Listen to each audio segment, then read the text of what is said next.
Hi, welcome to the Unitarian Universalist Congregation of Greater Naples. I'm Patty Bryan, and I'm delighted to be your worship associate this morning. We're happy that you're here with us, whether you're watching this service live on Sunday or on video at some other time. Whether you're at your kitchen table or on your sofa or in bed. Whether you're a UUCGN regular or you just happened upon us online. Our mission states we are a welcoming congregation, freely seeking intellectual and spiritual growth. We strive to create a larger community of peace, justice, and love. Even now, when we can't be together as we used to be, each of us is encouraged to grow in fellowship with others by joining in worship and in a variety of online opportunities. We try to do all this in the spirit of love and acceptance, reaching out with our hearts, offering mutual support in these times of separation. If you're new to us and would like to be on our mailing list or to find out more about this wonderful congregation, please check out our website or email us at office@uunaples.org. We would truly love to hear from you. Please take a look at the emails that are sent out each week to include links to learning and fellowship opportunities. There's also our virtual coffee hour page on Facebook. If you're watching this live, you can hit the chat button and connect with others who are doing the same. This is a really special service. You're going to love it. Now, let us center ourselves by finding a comfortable position, taking a deep breath, and entering into this time of worship together as Steve Espinosa sings our first hymn.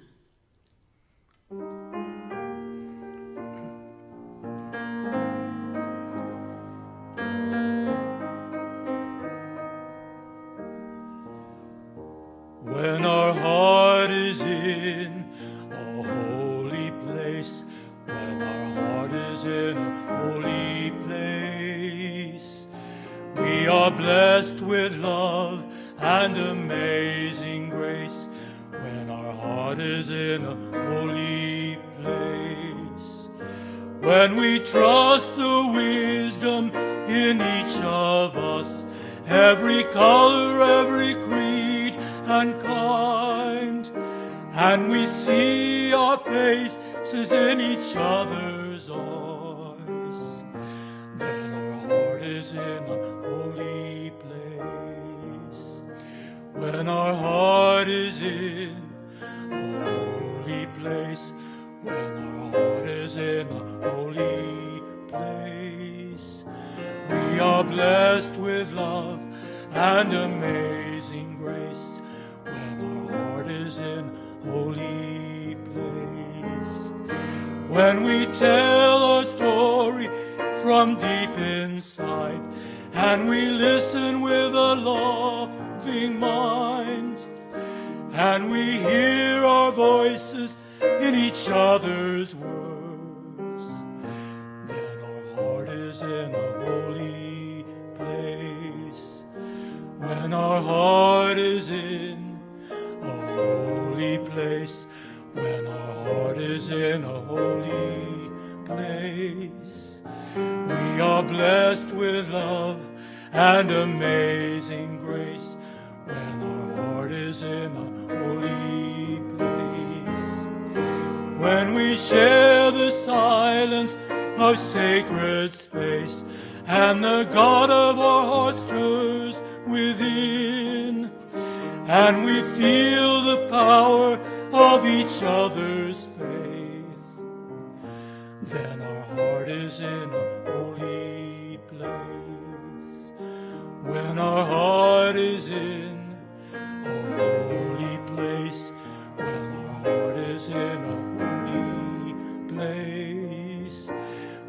are blessed with love and amazing grace, when our heart is in a holy place, when our heart is in a holy place.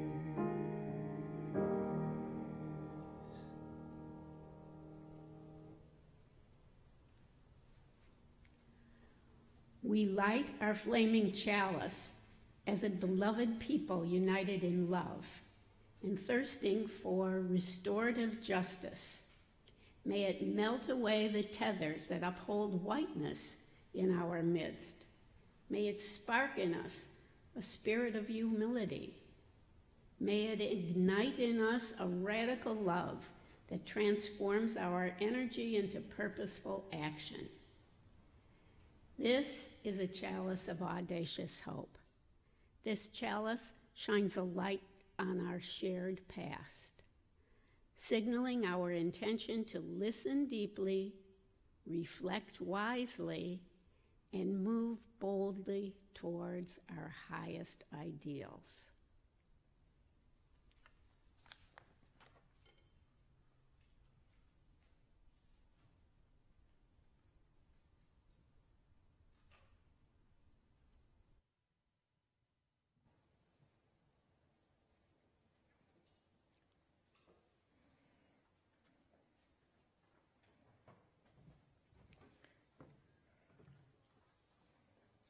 Thank you, Steve. Good morning and welcome. I am Joanne Swank, and I will be in the pulpit today. This morning, our writers group will be presenting their writings focused on the topics of racism and white supremacy. Each writer has her own style and expresses their candid and sincere reactions to the current happenings across our nation. Our writers group was founded by Barbara Glasgow, who happens to be a member here at UUCGN. This group has been meeting for 9 years. Barbara formed this writers group based on the ideas from Pat Schneider's book, Writing Alone or with Others. In her book, Pat Schneider clearly says, a writing group is not a therapy group. It's concerned with liberating the artist in the person. The issue is how fresh, how true, how concrete, and vivid is the writing. It's a forum to reflect on those things most important to us. Besides myself, there will be 4 other pieces of writing presented here this morning. These writing pieces have been written by Janet Hoffman, Maureen Armour, Bridget Sparling, and Linda Denning. Each of these writers bring a fresh clarity and commitment to the topic. It is with great pride to have their writing pieces submitted to our service today. Bridget and Linda could not be here with us today, so Janet Hoffman and I shall deliver their written pieces. Now let's all sit comfortably so that we can listen and enjoy these special writing compositions. Since I'm in the pulpit, I'm going to go ahead with mine first. This is called The Big Three. White supremacy, racism, COVID-19, a trio of viruses that all ring an eeriness of infection, despair, and hopelessness. Whether standing alone or grouped in a threesome, each condition has and does represent lasting and fearful outcomes. Needless to say, white supremacy and racism have been in existence for all of my lifetime. Recently, COVID-19 has entered from stage left, exploding onto the scene with its virulent, infectious self. Yes, it is said that events come in threes. However, white supremacy, racism, and now COVID-19 give me great pause and an overall feeling of sadness. About 4 years ago, my husband Jim and I attended General Assembly in New Orleans. It happened that the theme and focus of that assembly was white supremacy. My immediate reaction was surprise, and I remarked to Jim rather defensively, "I'm not a white supremacist." He calmly informed me that I had always enjoyed white privilege, which is a strong component of white supremacy. It took me a while to accept this idea, and to this day, I'm not sure or comfortable in my white skin with this idea. You see, I thought I had come 180 degrees with my accepting people of color. The civil rights movement took a strong hold in the mid-60s. I was a college student at the time, and I was forward-thinking. Everyone should have equal rights. Well, much to my innocent and or ignorant surprise, equal rights for everyone had a long way to go. And sadly enough, and in many cases, equal rights in this year of 2020 still has not come into full acceptance from those of us who enjoy white privilege. Yes, viruses are difficult to control. White supremacy oozes out from every crack and corner. It is no easy task getting 100% of white people to disband the idea of their white privilege. I hang my head in shame that my generation failed to accept the fact that equal rights should be everyone's rights, regardless of the shades of brown, black, and in between. My generation was supposed to make a difference. My generation was the one who went to Vietnam, marched in anti-war rallies, and mourned the men and women who never returned. Sadly, white privilege has given way to an extremely false sense of security and entitlement. Even more sadly, my generation failed to set a good example in the stick-to-itiveness of moving forward with promoting and ensuring equal rights for all human beings. And at the same time, I dropped my jaw when I watched the 2 and 3 generations behind mine who have taken up the gauntlet with dedication in showing up for rallies and speaking out boldly for equal rights. The post-World War II babies somehow got derailed in their own self-importance, their meism, and in many cases failed to realize, if I may paraphrase, all men and women are created equal. This writing piece has not been easy for me to compose. I thought that I had turned myself inside out many years ago when it came to accepting every human being as my equal. For someone who plans to live to 100 years old, my sincerest hope is, as a citizen and as a white person, I shall finally bear witness to open and sincere acceptance to all people of color. Sounds rather ambitious? Then may it be so.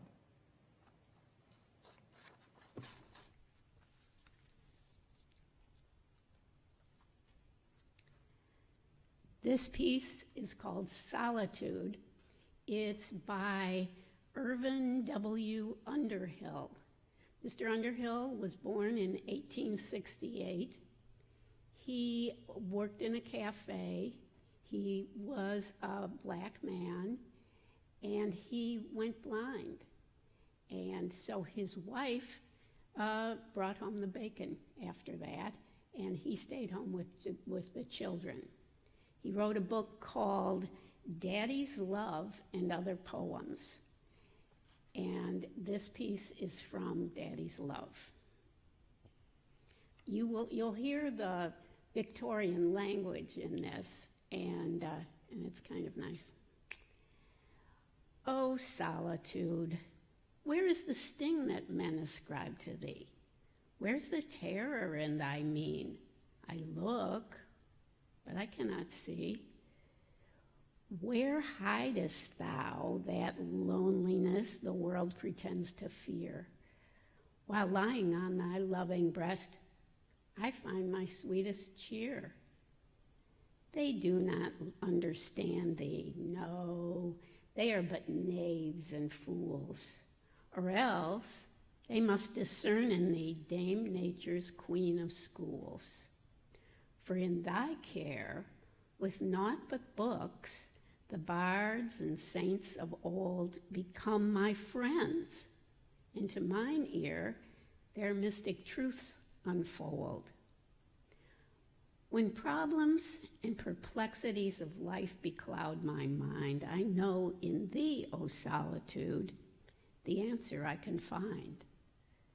When grief and sorrow crowd my heart to breaking with their fears within thy arms, O solitude, I find relief in tears. And when I weary of the world's deceits and cares and strifes, I find in thee sweet rest and peace and vigorous new life. My garden never is complete without a blooming rose, nor is my life, O solitude, without thy sweet repose.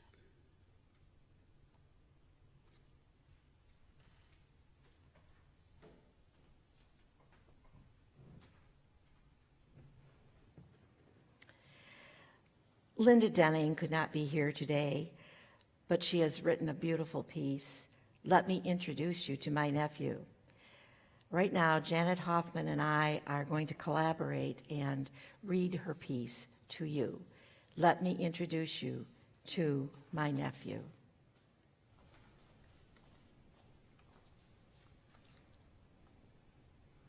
I have several nieces and nephews. Today, I'm thinking about Nile, named for the great river.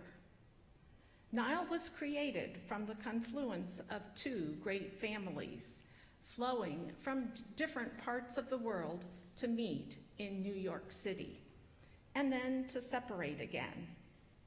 It's not surprising that Nile has a BA in philosophy and another in education. He is a great chess player, encouraged and taught at a young age by his dad, my youngest brother. Nile loves kids. He teaches primary grades in a public school in Queens, New York. As a teen, he volunteered at the Boys and Girls Club in Bronx, where he saved the life of a disabled boy who had fallen into the swimming pool. For that deed, he was recognized by the mayor and received offers of a college scholarship. Our family is spread out geographically, so I haven't had contact with most of my relatives. Last summer, though, on a trip to New York, Niles met us in Manhattan for dinner and happily walked with us to the Empire State Building, where we rode the elevators to the top floor and looked out at the full moon and the Manhattan skyline from way up in the sky.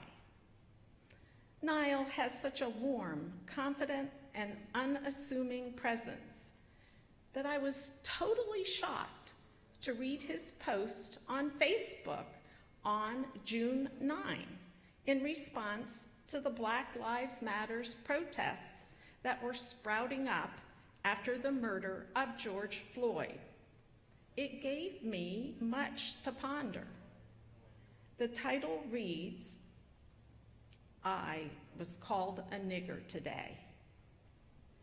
He talks about the traumatizing experiences that had become normalized because of how common they had become. He tells that as a teenager, I was handcuffed dozens of times.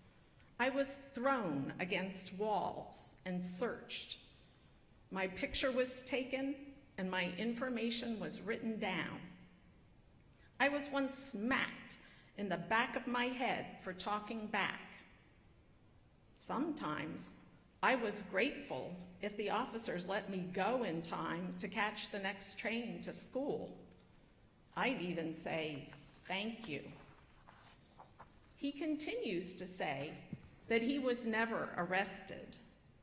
I never broke a law. I was calm enough under pressure and well-spoken enough to get on with my day. But plenty of my friends were not as sophisticated, and they got their asses beat for it. Real talk. Let's not mince words here. This happened because I was powerless and because the city police knew that they could get away with those kinds of tactics. And being powerless and underrepresented is a staple of the Black experience in America. We all know how it got that way. Niall said that he isn't seeking sympathy. What he wants to know is whether you are okay with any kid being targeted and having their Fourth Amendment rights violated. He asks, if Black people demanding justice looks un-American to you, then what does that say about what you think America is? I had no idea. Not that injustice occurs every day in this land of the free and the home of the brave. After all, I read the new Jim Crow when it was first published. I just had no idea that it had hit so close to home. I felt sad for Niall and for so much that is happening in this country. I had to take stock. The words white privilege are new to me. I have what I recently heard called my anti-racist credentials, which I will spare you the details of. I never thought of myself as privileged. Hardly. It never occurred to me that being white, I had unknown advantages that I just take for granted. I have a son who is older than Niall. I have not had to fear that he would be casually and without cause stopped and manhandled by the police. I have felt protected rather than threatened by law enforcement personnel. I have not had to prove that my home or the nice car I am driving belongs to me.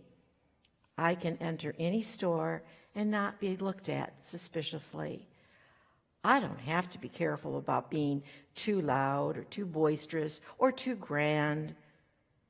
I was not discouraged from looking at potential properties that I was interested in or turned down for a job for which I was qualified because of my skin color. I can't imagine what it is to feel like I have to prove myself every time I leave my home or worry about my home being violated for unwarranted searches. I have naively believed that punishments fit the crime, though I know this isn't the case, and often punishments are handed out when the crime isn't really solved, just blamed on an innocent person. I take for granted that the justice system will work for me and mine in a favorable way. You get the picture. There is a great reckoning going on in this country. Where will it end? Where do I stand? As Eli Wiesel said, silence only stops the perpetrator, not the victim. Dare any of us remain silent?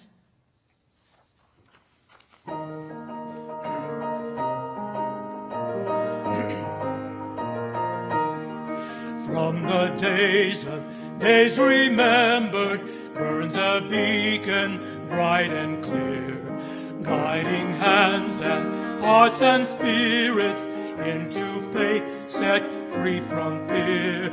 When the fire of commitment sets our minds and soul ablaze, when our hunger and our passion meet to call us on our way, when we live with deep assurance of the flame that burns within, then our promise finds fulfillment and our future can begin.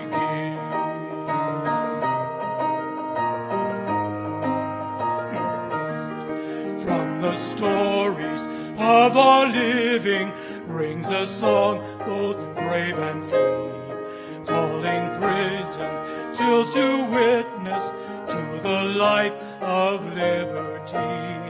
When the fire of commitment sets our mind and soul ablaze, when our hunger and our passion meet to call us on our way, when we live with deep assurance of the flame that burns within, then our promise finds fulfillment and our future can begin.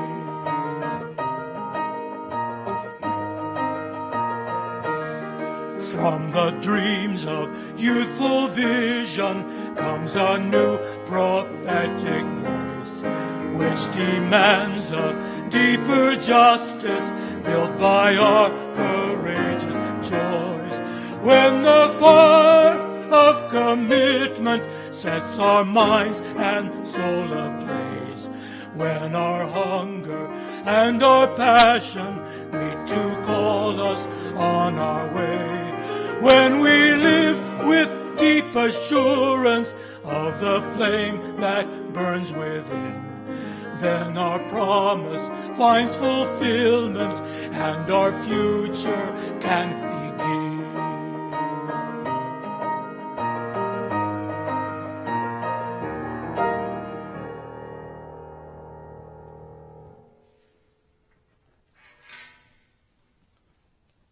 Each week, when we're here together in person, we have an opportunity to share with one another those things that brought us joy and those things that weigh on our hearts.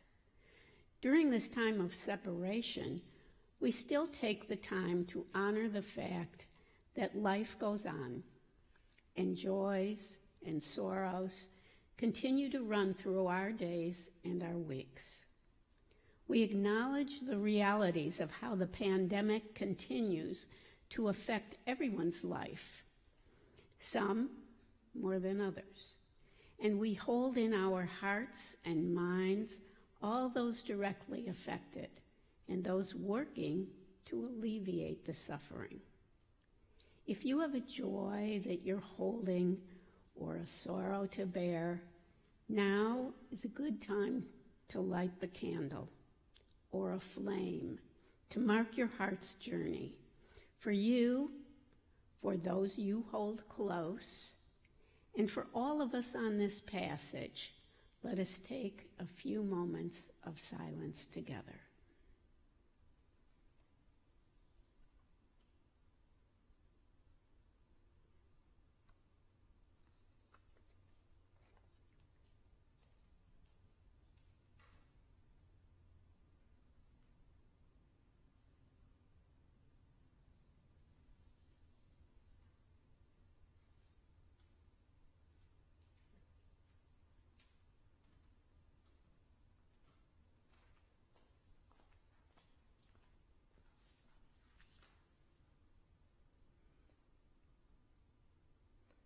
I have been thinking about my need to confess.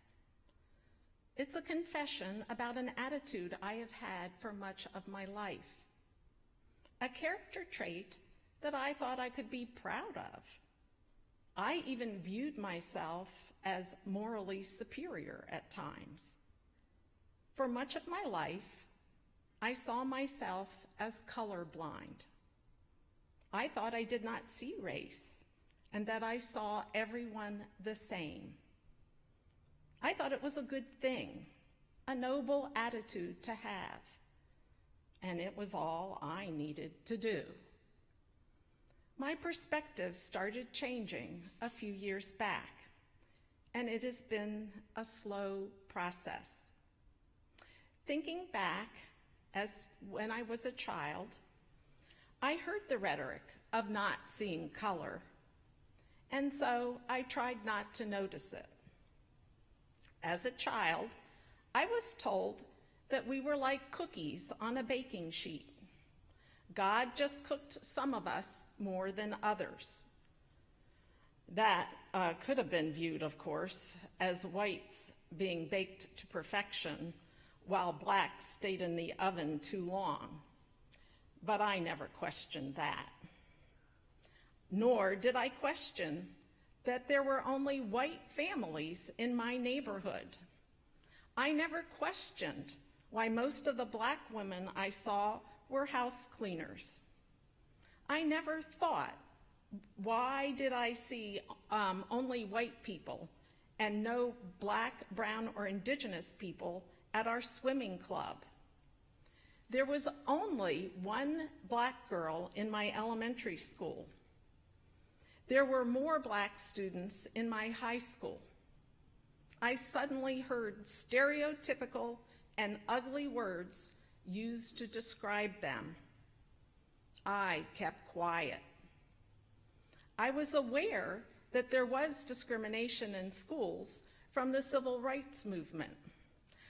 I did know that voting rights was an issue, but I did not know that some black people lost their job or lost their house because they registered to vote. I did not know that black people were and still are not getting the same pay as white people. I did not know that black people could get higher interest rates or even rejected for a loan simply because they were black. I did not know that your chances were slim in getting a job interview if your name sounded like a black person. And again, I did not know that a black woman could be called a girl and even the N-word in the court of law. Yes, in the court of law. I did not know about gentrification, blacklists, and credit rationing. Boy, was I blind. I either ignored or failed to see all the discrimination that was around me. Why? Because it was easy and comfortable.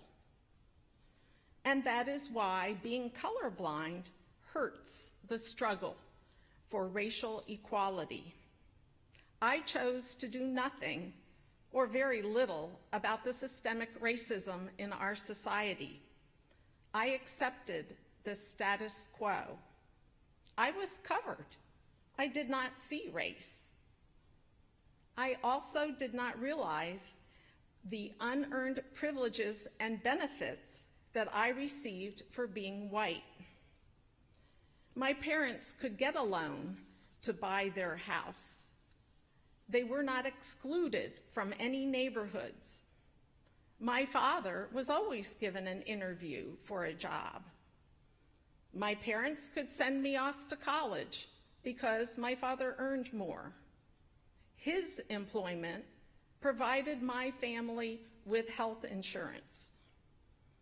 I also got seen as an individual and not as a stereotype of a group.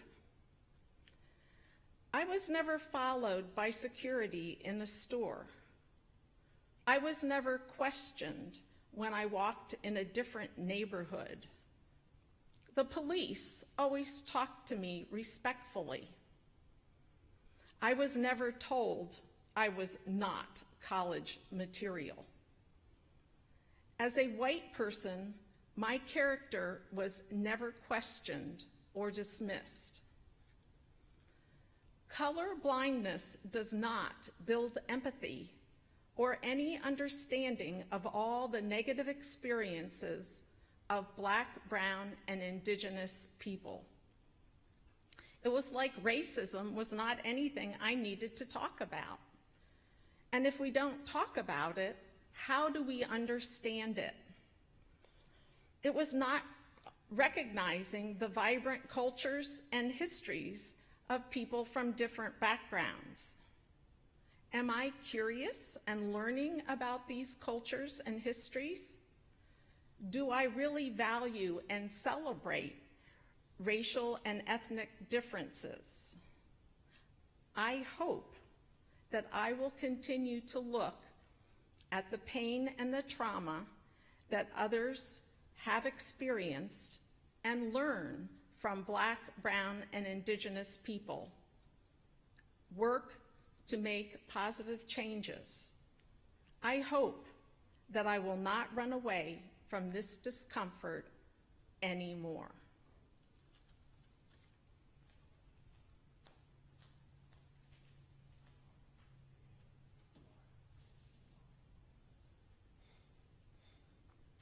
Sometime early in the 1980s, some unusual things began happening to me.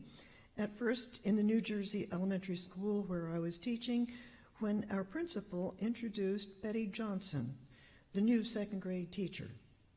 Betty was African American. Our school served a small community whose population was 99% white. Betty's classroom was next to mine, and I gladly helped her in any way I could. She needed very little help from me. With her cheerful friendliness and irresistible smile, adults readily accepted her, and the kids loved her.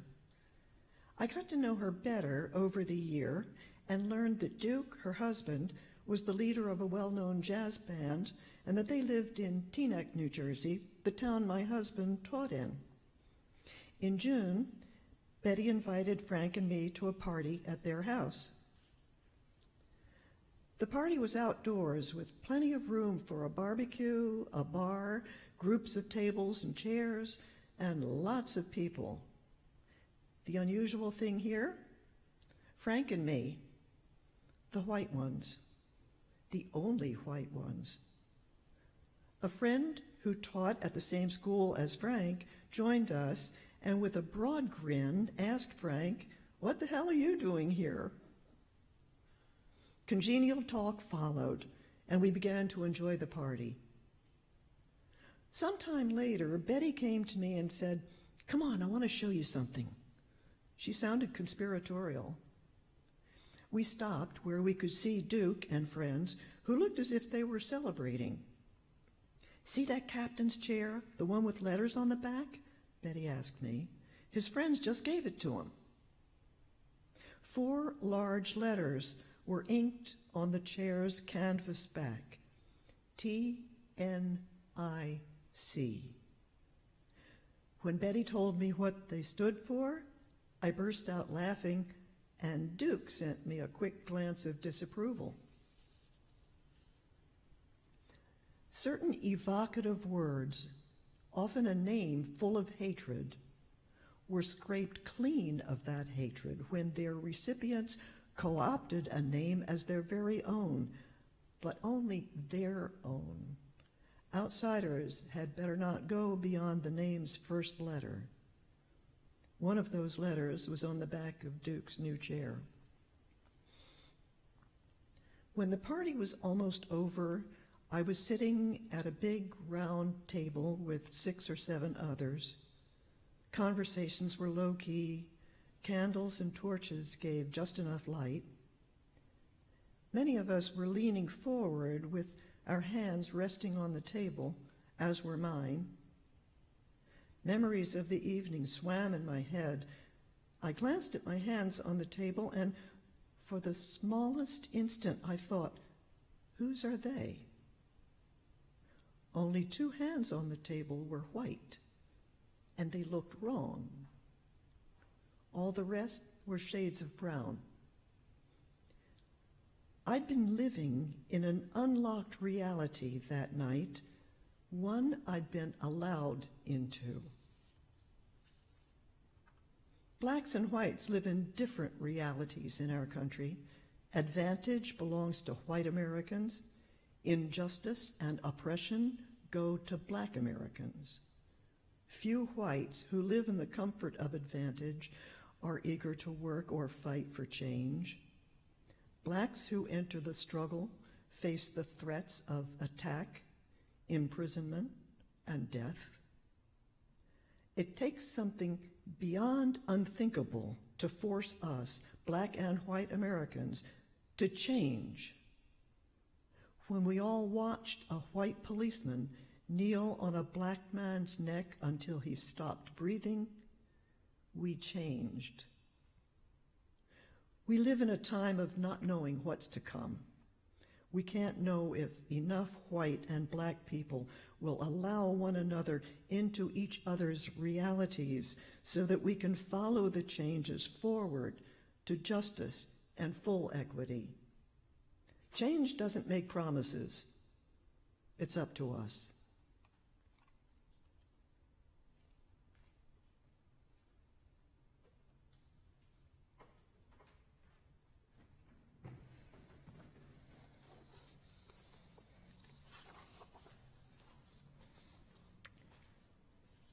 The writing piece submitted by Bridget Sparling will be read today. Again, Janet Hoffman and I will be collaborating on this. Janet will begin with the first conversation. My daughter Molly, a radical liberal, had a conversation with her father-in-law, a hardcore conservative, concerning the protests resulting from George Floyd's death.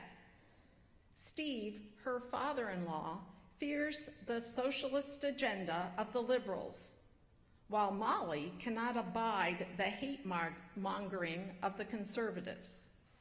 At least, that is how they categorized each other in the past. Something has shifted slightly, however, and they had an actual conversation instead of a yelling match.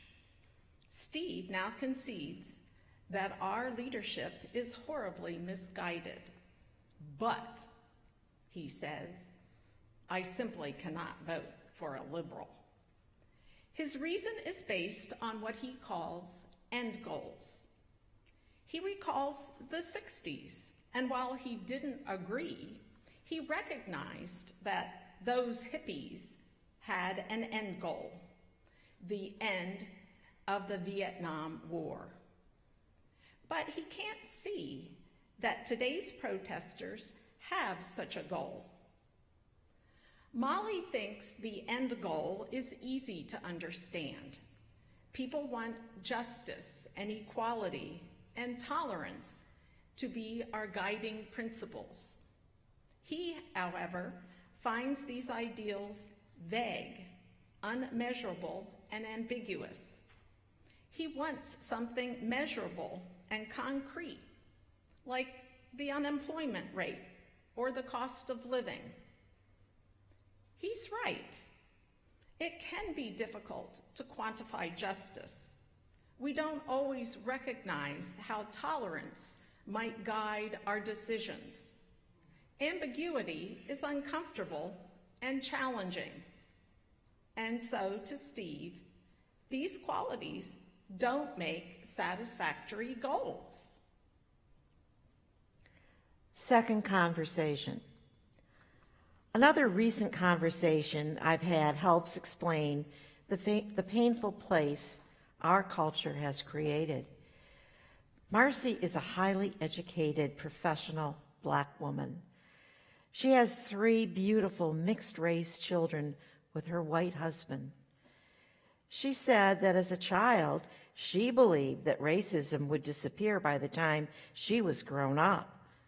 In other words, by now.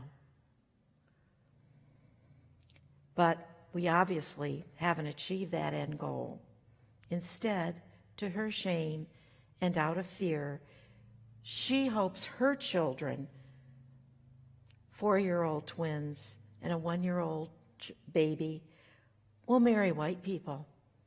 That way her grandchildren will have lighter skin. Third conversation.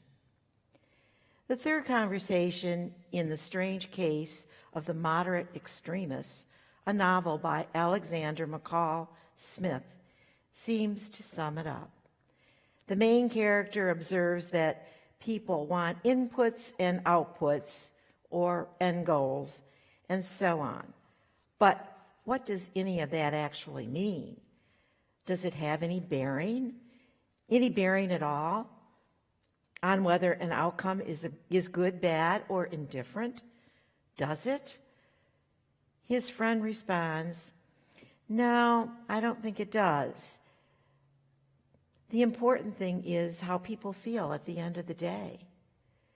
The narrator thinks in response, you are so right. You want to bring to our poor world the healing and reconciliation that is so desperately needs. That's what my daughter and Marcy want too, and so does Steve, I'm sure. Now is the time for us to express our gratitude for this community, its work, its vision, and all the ways in which it nourishes our lives. From its welcoming doors and sheltering walls to its good and generous people. From the sanctuary of its memorial garden to its outreach in the wider community. For all of these things and for the ways it works its magic in your life, the morning's offering for the ongoing mission of this congregation will be gratefully received. Please consider mailing a contribution today. You can find our address and lots more about this congregation at www.naples.org.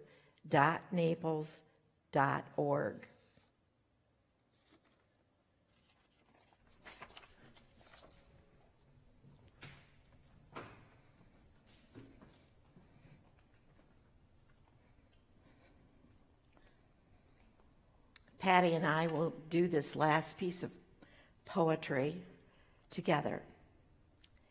In the face of hate, we answer the call of love. In the face of exclusion, we answer the call of inclusion. In the face of homophobia, we answer the call of LGBTQ rights. In the face of racism, we answer of justice for all races. In the face of xenophobia, we answer the call of pluralism. In the face of misogyny, we answer the call of women's rights. In the face of demagoguery, we answer the call of reason. In the face of religious intolerance, we answer the call of diversity. In the face of narrow nationalism, we answer the call of global community. In the face of bigotry, we answer the call of open-mindedness. In the face of despair, we answer the call of hope. As Unitarian Universalists, we answer the call of love. Now more than ever.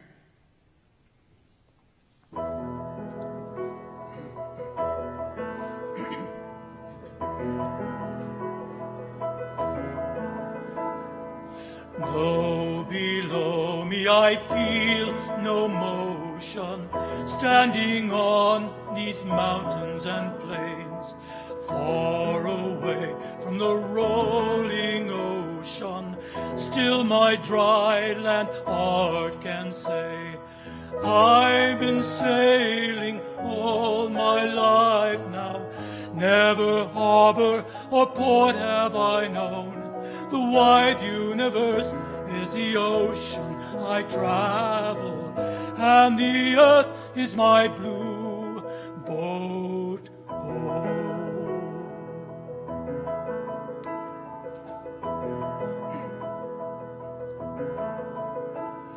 Sun, my sail, and my moon, my rudder, as I ply the starry sea, leaning over the edge in wonder, casting questions into the deep, drifting here with my ship's companions, all we kindred pilgrim souls, making our way by the lights of the heavens in our beautiful blue boat home.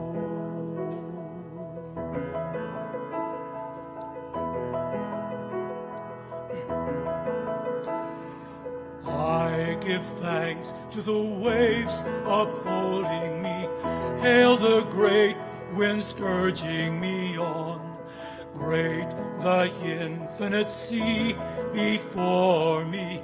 Sing the sky my sailor's song. I was born upon the fathoms. Never harbor or port have I known. The wide universe is the ocean I travel, and the earth is my blue boat home.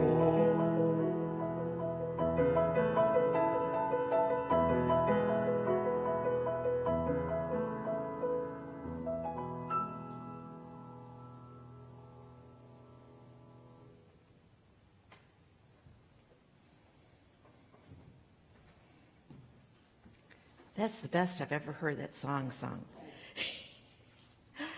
I just want to say I am so grateful to everybody who has contributed a part to this service today. Believe me, the writers have spoken from their hearts, their souls, and their minds. Our techie guys have made this very smooth, and of course the music. It's beautiful. Thank you. I'm going to leave you with a benediction, but with a poem written by William Ernest Henley. This was read by a young boy at the funeral and memorial for John Lewis a couple weeks ago. It is called Invictus. Out of the night that covers me, black as the pit from pole to pole, I thank whatever gods may be for my unconquerable soul. In the fell clutch of circumstance, I have not winced nor cried aloud under the bludgeonings of chance. My head is bloodied, but unbowed. Beyond this place of wrath and tears looms but the horror of the shade, and yet the menace of the years finds and shall find me unafraid. It matters not how straight the gate, how charged with punishments the scroll. I am the master of my fate. I am the captain of my soul.